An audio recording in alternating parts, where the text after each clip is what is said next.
Hello friends, welcome to my channel. तो आज हम बात करेंगे SBI State Bank of India की तरफ से नया नोटिफिकेशन है जिसमें टोटल 11 वैकेंसीज आउट की गई है डिफरेंट कैटेगरीज में। इसके जो अप्लाई करने का मोड है ऑनलाइन है और इसकी जो अप्लाई करने की लास्ट डेट है 4 मई 2022 है। हेलो फ्रेंड्स, ये जो वैकेंसीज निकली हैं ये स्टेट बैंक ऑफ इंडिया में निकली है यानी एसबीआई में निकली हुई है। देन यहाँ पे लिखा है कि इसके यहाँ पे इन्होंने बता रखा है कि जो स्पेशल कैडर ऑफिसर्स की है स्टेट बैंक ऑफ इंडिया में, ये जो वैकेंसीज है ये कॉन्ट्रैक्ट बेसिस पे रहेगी। यहाँ पे इन्होंने इसका एडवर्टीजमेंट नंबर दिया हुआ है और इसकी जो ऑनलाइन एप्लीकेशन मतलब जो आपने अप्लाई करना है वो ऑनलाइन मोड से करना है। जो इसके एप्लीकेशन की ऑनलाइन रजिस्ट्रेशन है वो शुरू हो चुकी है, 13 अप्रैल 2022 से स्टार्ट हो चुकी है। लास्ट डेट रहेगी 4 मई 2022 की और ये आपकी फीस पे करने की भी लास्ट डेट है। देन यहाँ पे लिखे कि एसबीआई में जो आपने अपने एप्लीकेशन सबमिट करने हैं ऑनलाइन मोड से करने हैं ऑल इंडियन सिटीजन के लिए, सभी के लिए स्पेशल कैडेट ऑफिसर की ये पोस्ट है एंड ये जो वैकेंसी है कॉन्ट्रैक्ट बेसिस पे है। देन लिखे कैंडिडेट को एडवाइस की जाती है, यहाँ पे रिक्वेस्ट की जा रही है जो इन्होंने यहाँ पे ऑफिशियल वेबसाइट दी हुई है आपको इसी से जाके जो है ऑनलाइन अप्लाई करना है। देन यहाँ पे लिखे कैंडिडेट सिर्फ एक ही पोस्ट के लिए अप्लाई कर सकते हैं। देन लिखे कि रजिस्ट्रेशन का प्रोसेस तभी कंप्लीट होगा जब उन्होंने फीस वगैरह जो है ऑनलाइन मोड से और जो इन्होंने लास्ट डेट बता रखी है उससे पहले जो है अगर उन्होंने कंप्लीट डिपॉजिट कर दी है। और आपको अप्लाई करने से पहले एक बार चेक कर लेना कि आप इसके एलिजिबिलिटी क्राइटेरिया को है मीट कर रहे हैं नहीं कर रहे हैं यानी फुलफिल कर रहे हैं। इसके लिए कैंडिडेट को अपने जो भी रिक्वायर्ड डॉक्यूमेंट हैं वो अपलोड करने, जैसे उनका डिटेल रिज्यूम रहेगा, आईडी प्रूफ रहेगा, एज प्रूफ रहेगा, एजुकेशनल क्वालिफिकेशन एंड एक्सपीरियंस वगैरह है। अगर उनमें से मतलब सारे जो उनके डॉक्यूमेंट वगैरह हैं उन्होंने वहाँ पे अपलोड करने ही करने हैं। देन लिखे कि short listing candidate will be pure provisional है जब तक उनकी जो है डॉक्यूमेंट वेरिफिकेशन नहीं हो जाती। जब भी उन्हें अपने जो भी उन्होंने डॉक्यूमेंट उसके साथ अटैच किए होंगे यानी अपने वहाँ पे अपलोड किए होंगे, जब भी उन्हें यहाँ पे इंटरव्यू के लिए बुलाया जाएगा तो उन्हें अपने ओरिजिनल डॉक्यूमेंट जो है वहाँ पे लेके आने होंगे।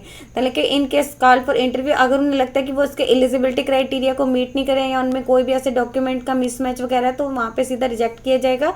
कैंडिडेट को एडवाइस की जाती है कि वो इसकी ऑफिशियल वेबसाइट को रेगुलरली चेक करते रहें, कोई भी डिटेल अपडेट वगैरह वो इसकी ऑफिशियल वेबसाइट पर ही आएगा। देन लिखा है कि कॉल लेटर जो आपको है इंटरव्यू के लिए अगर आपको कॉल लेटर आपको जो है ईमेल के थ्रू भेज जाएंगे, कोई भी आपको हार्ड कॉपी नहीं भेजी जाएगी।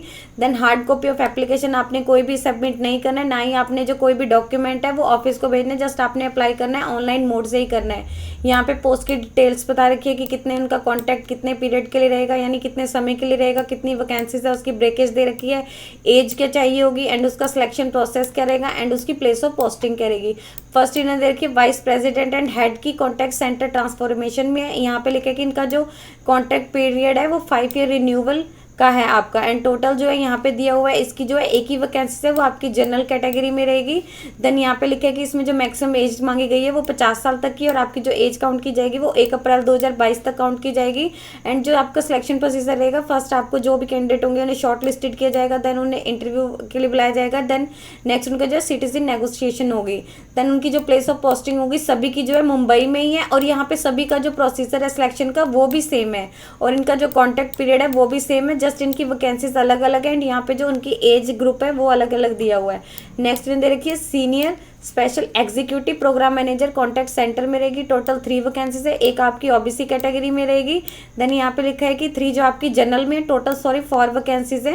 देन यहाँ पे इसमें जो मैक्सिमम एज लिमिट है वो 35 ईयर्स तक की दे रखी है। देन नेक्स्ट दे रखी है senior special execute customer experience training script manager की टोटल जो है 2 वैकेंसीज है यहाँ पे दी हुई है, दोनों जो आपकी जनरल कैटेगरी में रहेगी। एज जो इन्होंने मांगी हुई है मैक्सिमम 40 ईयर्स तक की है। देन नेक्स्ट दे रखी है senior special executive command centre manager की टोटल जो है 3 वैकेंसीज है, तीनों जो आपकी जनरल कैटेगरी की रहेगी। देन नेक्स्ट दे रखी है senior special executive dialer operation outbound की है, एक ही वैकेंसीज है वो आपकी अनरिजर्व कैटेगरी की है। 35 ईयर्स तक की जो इसमें मैक्सिमम एज मांगी गई है। एज आपकी जो काउंट होगी वो 1 अप्रैल 2022 तक काउंट होगी। सिलेक्शन प्रोसेस सभी का सेम है, जो प्लेस ऑफ पोस्टिंग रहेगी वो मुंबई रहेगी। देन लिखेगी place of posting is only indicative selection, जो भी सिलेक्टेड कैंडिडेट है उसे बाकी इंडिया में कहीं भी जो है वहाँ पे पोस्टेड किया जा सकता है। देन यहाँ पे इन्होंने दे रखे है कि अगर कैंडिडेट ओबीसी कैटेगरी से बिलोंग करता है बट वो क्रीमी लेयर में आ रहा है तो उसे ओबीसी रिजर्वेशन नहीं मिलेगा, उन्हें जो है जनरल कैटेगरी में ही काउंट किया जाएगा। देन नेक्स्ट अगर कोई भी कैंडिडेट है वो ओबीसी में क्लेम कर रहा है तो उनके पास एक नॉन क्रीमी लेयर सर्टिफिकेट जरूर होना चाहिए। ये जो वैकेंसीज उन्होंने बताई टेंटेटिव है, ये घट भी सकती हैं बढ़ भी सकती है, बैंक के पास राइट है अगर वो चाहे तो इस पूरे रिक्वायरमेंट प्रोसेस को कैंसिल भी कर सकता है। मैक्सिमम एज इंडिकेट जो फॉर इन्होंने जनरल कैटेगरी की बताई है, बाकी upper age limit is available to पीडब्ल्यूबीडी कैंडिडेट को जो एज पर गवर्नमेंट रूल्स के अकॉर्डिंग रहती है उन्हें वही कंसेशन दिया जाएगा। देन यहाँ पे इन्होंने बता रखी है पोस्ट वाइज क्या एजुकेशनल क्वालिफिकेशन चाहिए होगी, उनका जो work experience and specific experience क्या चाहिए होगा। और आपका जो वर्क एक्सपीरियंस काउंट किया जाएगा वो 1 अप्रैल 2022 तक काउंट किया जाएगा। फर्स्ट इन्होंने दिया हुआ वाइस प्रेसिडेंट हेड का एसेंशियल क्वालिफिकेशन इन्होंने लिखी है कि क्या चाहिए होगी, ग्रेजुएशन डिग्री होनी चाहिए या तो इंजीनियरिंग में या फिर आईटी में या फिर कंप्यूटर साइंस में किसी भी रिकॉग्नाइज यूनिवर्सिटी से। अगर आपने कंप्यूटर साइंस या आईटी ग्रेजुएट या पोस्ट ग्रेजुएट आपने आईटी में की हुई है, रिलेटेड फील्ड में की है, तो आपको प्रेफरेंस दी जाएगी। एक्सपीरियंस इन्हें मांगेगी पोस्ट क्वालिफिकेशन एक्सपीरियंस आपके पास मिनिमम 10 ईयर्स का होना चाहिए, विद एटलीस्ट उसमें जो है 5 ईयर का एक्सपीरियंस होना चाहिए रनिंग डिजिटल ट्रांसफॉर्मेशन या फिर change management project across large and complex account in the customer service BPO या डोमेन में। देन इसके अलावा यहाँ पे लिखा है कि इसके अलावा आपको जो है कॉन्टैक्ट सेंटर फंडामेंटल्स की डीप नॉलेज होनी चाहिए, सर्विस एक्सीलेंस की नॉलेज होनी चाहिए, आपका कम्युनिकेशन स्किल जो है वो अच्छा होना चाहिए। देन स्पेसिफिक में इन्होंने मांगे कि एडवांस माइक्रोसॉफ्ट की नॉलेज होनी चाहिए, एडवांस एनालिटिक्स स्टैटिक्स की LSS including machine learning prefer दी जाए, अगर उन्हीं को जो है प्रेफरेंस दी जाएगी। देन नेक्स्ट इन्होंने दे रखी है senior special execute programme manager contact centre की। इसमें इन्होंने वही क्वालिफिकेशन है कि ग्रेजुएट डिग्री होनी चाहिए या तो इंजीनियरिंग में या आईटी या कंप्यूटर साइंस में। अगर कंप्यूटर साइंस आईटी ग्रेजुएट या आपने जो है post graduation IT related fields में किया तो आपको प्रेफरेंस दी जाएंगी। मिनिमम लिखा है कि आपके पास 5 ईयर का एक्सपीरियंस होना चाहिए, जिसमें से एटलीस्ट 2 ईयर का experience as a program manager होना चाहिए across customer service BPO domain में या फिर in captive centre of banking financial services में। देन वही आपको कस्टमर जर्निंग मतलब यहाँ पे नॉलेज होनी चाहिए, यहाँ पे इन्होंने जो बताया हुआ है। देन नेक्स्ट इन्होंने दे रखी है senior special execute customer experience training and script manager की इनबाउंड एंड आउटबाउंड में ग्रेजुएट होनी चाहिए किसी भी रिकॉग्नाइज यूनिवर्सिटी से। अगर आपने पोस्ट ग्रेजुएशन ह्यूमन एचआर में की हुई है, एचआर मैनेजमेंट में यानी ह्यूमन रिसोर्स मैनेजमेंट में, तो आपको प्रेफरेंस दी जाएगी। आपके पास पोस्ट क्वालिफिकेशन एक्सपीरियंस इन्होंने मांगा हुआ है 5 ईयर्स का, जिसमें आपका 2 ईयर्स का जो एक्सपीरियंस है managing customer service BPO domain में होना चाहिए। देन यहाँ पे इसका लिखे कि आपको कॉन्टैक्ट सेंटर फंडामेंटल की नॉलेज होनी चाहिए, बैंकिंग फाइनेंशियल सर्विसेज की होनी चाहिए, आपके पास अच्छे कम्युनिकेशन स्किल्स होने चाहिए, रिटर्न एंड आप इंटरनेशनल क्लाइंट्स के मतलब कम्युनिकेशन को मैनेज करने की आप में कैपेबिलिटी होनी चाहिए, इंग्लिश एंड हिंदी दोनों लैंग्वेजेस में। देन यहाँ पे नेक्स्ट इन दे रखी है सीनियर स्पेशल एग्जीक्यूटिव की कमांड सेंटर मैनेजर में ग्रेजुएट होनी चाहिए किसी रिकॉग्नाइज्ड यूनिवर्सिटी से। अगर आपने पोस्ट ग्रेजुएशन क्वालिटी मैनेजमेंट या एनालिटिक या डाटा साइंस की तो आपको प्रेफरेंस दी जाएगी। पोस्ट क्वालिफिकेशन इन्होंने 5 ईयर्स का मांगा हुआ है, जिसमें से आपका 2 ईयर्स का एटलीस्ट जो है managing customer services BPO domain में होना चाहिए। देन यहाँ पे लिखा है कि डाटा एनालिसिस की नॉलेज होनी चाहिए, कॉन्टैक्ट सेंटर फंडामेंटल्स की उन्हें नॉलेज होनी चाहिए। देन यहाँ पे ट्रबल शूटिंग आनी चाहिए, IT service management workflow configuration की भी उन्हें नॉलेज होनी चाहिए। देन नेक्स्ट में देखिए senior special execute dialer operation outbound में ग्रेजुएशन डिग्री होनी चाहिए या तो इंजीनियरिंग में या आईटी या फिर कंप्यूटर साइंस में किसी भी रिकॉग्नाइज्ड यूनिवर्सिटी से। अगर कंप्यूटर साइंस में आईटी ग्रेजुएट्स में या फिर आपने पोस्ट ग्रेजुएशन जो है आईटी रिलेटेड फील्ड में की हुई है तो आपको प्रेफरेंस दी जाएगी। इसमें भी लिखे कि आपके पास जो पोस्ट क्वालिफिकेशन एक्सपीरियंस है मिनिमम 5 ईयर्स का होना चाहिए, जिसमें से आपका 2 ईयर्स का जो एक्सपीरियंस है कैंपेन मैनेजमेंट में होना चाहिए, in the outbound BPO domain में होना चाहिए। देन यहाँ पे इन्होंने वही दिया हुआ है कि आपके पास स्पेसिफिक स्किल्स लिखा है कि call centre operation, call centre tools, technology की जो अगर आपके नॉलेज है तो आपको प्रेफरेंस दी जाएगी। देन यहाँ पे इन्होंने जॉब प्रोफाइल दे रखे है कि उनका क्या क्या रहेगा। देन यहाँ पे इन्होंने उसमें दिया हुआ है कि अप्लाई कैसे करना है। कैंडिडेट ने लिखा है कि ऑफिशियल वेबसाइट इसके मतलब चेक करते रहना है। इसके अलावा कैंडिडेट के पास एक वैलिड ईमेल आईडी होनी चाहिए जो उन्होंने जब तक इसका रिजल्ट डिक्लेयर नहीं हो जाता तब तक इन्होंने अपनी जो है एक्टिव रखनी है। उनको जो हेल्प करेगी जो कॉल लेटर या इंटरव्यू रिलेटेड एडवाइस वगैरह वो उन्हें ईमेल्स के थ्रू ही दी जाएंगी। ऑनलाइन अप्लाई करने से पहले लिखे कैंडिडेट को रजिस्टर करना होगा, जो इन्होंने यहाँ पे ऑफिशियल वेबसाइट का लिंक दिया हुआ है, आपको यहाँ पे जाके जो है रजिस्टर करना होगा। और आपने जो फीस वगैरह है वो इंटरनेट बैंकिंग से या डेबिट कार्ड से या क्रेडिट कार्ड से ही पे करनी है ऑनलाइन मोड से। और कैंडिडेट को वहाँ पे अपनी जो लेटेस्ट पासपोर्ट साइज फोटोग्राफर जो सिग्नेचर है वो फर्स्टली स्कैन करके मतलब वहाँ पे रख लेने, वही उन्होंने अपलोड करने हैं। लिखे candidate online application will not be registered. अगर कैंडिडेट ने अपनी फोटो वगैरह अपलोड या सिग्नेचर नहीं अपलोड किए हुए हैं ऑन रजिस्ट्रेशन पेज पे उन्हें अपनी जो सिग्नेचर एंड फोटो जो है वो अपलोड करने हैं। देन यहाँ पे लिखा है कि इसके अलावा कैंडिडेट ने अपनी जो भी एप्लीकेशन फॉर्म भरना है उसमें जो भी डिटेल्स वगैरह भरनी है वो अच्छे से भरनी है। Once application is filled completely, अगर उन्हें अपना एप्लीकेशन कर लिया तो वो उन्हें सबमिट कर देना है। और अपने जो भी उनके डॉक्यूमेंट रहेंगे वो अपना उनके पास जो है जैसे ही वो रजिस्टर करेंगे उनके पास एक अपनी register number and email password आ जाएगा, तो उन्होंने वहाँ से ओपन करना है। उनकी जो भी अपनी डिटेल्स वगैरह वो भरनी है और अपने जो भी डॉक्यूमेंट रहेंगे वो उन्होंने अपलोड करने। After registering online the candidate अपना जो उन्होंने मतलब इसका ऑनलाइन एप्लीकेशन का एक परफॉर्मा फॉर्म वगैरह वो अपने पास रख लेना है अपने फ्यूचर रेफरेंसेस के लिए। यहाँ पे उन्होंने फीस वगैरह बता रखी है कि जो कैंडिडेट को फीस पे करनी है, एप्लीकेशन फीस जो कैंडिडेट को पे करनी है, जनरल कैटेगरी की ओबीसी एंड जो ईडब्ल्यूसी कैंडिडेट है उन्हें जो फीस पे करनी है 750 रुपीज़ है। इसके अलावा SC ST एंड जो PWD कैंडिडेट है उन्हें कोई भी फीस पे नहीं करनी है। आपको जो फीस पे करनी है ऑनलाइन मोड से करनी है, पेमेंट गेटवे के थ्रू ही करनी है। देन लिखे कैंडिडेट को मतलब देख लेना जब भी वो अपनी फीस वगैरह करेंगे वहाँ पे उन्हें अपनी डिटेल्स वगैरह सही से भरनी है। नो चेंज एडिट इन ऐप, अगर आपने एक बार मतलब वहाँ पे डिटेल्स वगैरह भर दी उसके बाद में ना चेंज किया जा सकता है ना ही उसे मतलब एडिट किया जा सकता है।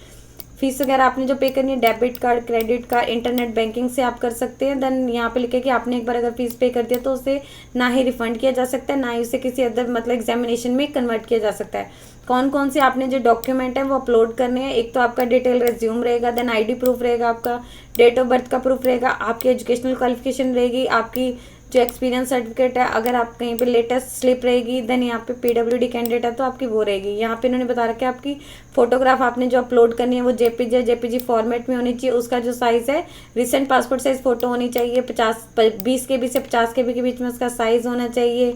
देन यहाँ पे सिग्नेचर दे रखे हैं उन्होंने व्हाइट पेपर पे लेने हैं, ब्लैक इंक से लेने हैं। उन्होंने लिखा कि एप्लीकेंट के द्वारा लेने, मतलब उन्होंने ही किए हैं, किसी अदर पर्सन ने किए होने चाहिए। देन लिखा कि जो उन्होंने सिग्नेचर रखे हैं उन्होंने अपने आगे भी उनके चेक किए जाएंगे। उसका जो साइज़ है 10 KB से 20 KB के बीच में उन्होंने जो सिग्नेचर है वो कैपिटल लेटर्स में नहीं करने हैं, अदरवाइज उन्हें जो एक्सेप्ट नहीं किया जाएगा। देन यहाँ पे लिखे कि सारे जो डॉक्यूमेंट इन्होंने यहाँ पे बताए हुए हैं ये सारे जो है PDF फॉर्मेट में होने चाहिए।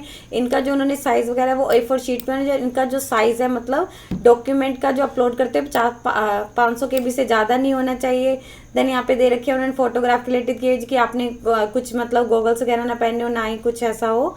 देन यहाँ पे इन्होंने दे रखा है उसका जो भी कैंडिडेट सिलेक्टेड होंगे उनको जो है ईमेल के थ्रू उनको मतलब कॉल लेटर या इंटीमेशन कर दिया जाएगा। कोई भी आपको हार्ड कॉपी नहीं भेजी जाएगी। जो भी सिलेक्शन प्रोसेस बताया कि आपको पहले तो शॉर्ट लिस्टिंग कैंडिडेट होंगे, जो भी उन्हें लगेगा कि जो मिनिमम क्वालिफिकेशन या फिर इसके एक्सपीरियंस को मतलब मीट कर रहा है तो उन्हें शॉर्ट लिस्टेड किया जाएगा। और जो भी शॉर्ट लिस्टेड कैंडिडेट होंगे उन्हें इंटरव्यू के लिए बुलाया जाएगा। और आपका जो इंटरव्यू होगा उसमें आपको मतलब 100 मार्क्स का होगा। क्वालिफाई आपका जो इंटरव्यू होगा वो जस्ट क्वालिफाई नेचर का होगा, जो मतलब बैंक के द्वारा डिसाइड किया जाएगा।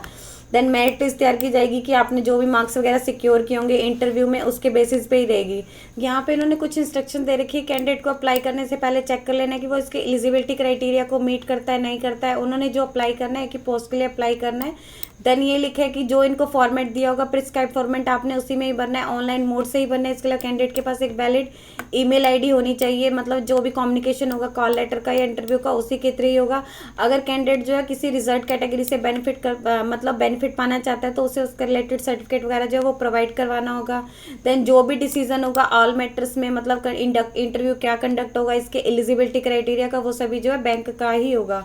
देन यहाँ पे वही एक बैंक राइट है कि अगर वो चाहे तो रिक्वायरमेंट प्रोसेस को मतलब जो है कैंसिल भी कर सकता है। देन वही यहाँ पे दिया हुआ है at the time of inter candidate को जब भी बुलाया जाएगा तो उनके मतलब अगेंस्ट जो है कोई भी क्रिमिनल केस पेंडिंग नहीं होना चाहिए। उनकी जो है बैंक के द्वारा इंडिपेंडेंट वेरिफिकेशन की जाएगी। उनके मतलब जो भी हो उनका पुलिस रिकॉर्ड वगैरह जो है सारा चेक किया जाएगा। तो आपने यहाँ से देख लेना और इसकी जो इन्होंने लास्ट डेट बताई है आपने उससे पहले आपने अप्लाई कर देना है।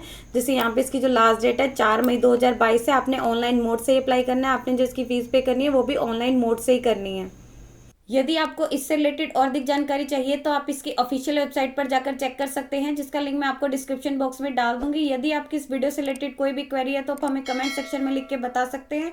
वीडियो अच्छी लगी हो तो प्लीज़ लाइक एंड शेयर। इस तरह के इन्फॉर्मेटिव वीडियोज़ को देखने के लिए आप हमारे यूट्यूब चैनल को सब्सक्राइब कीजिए।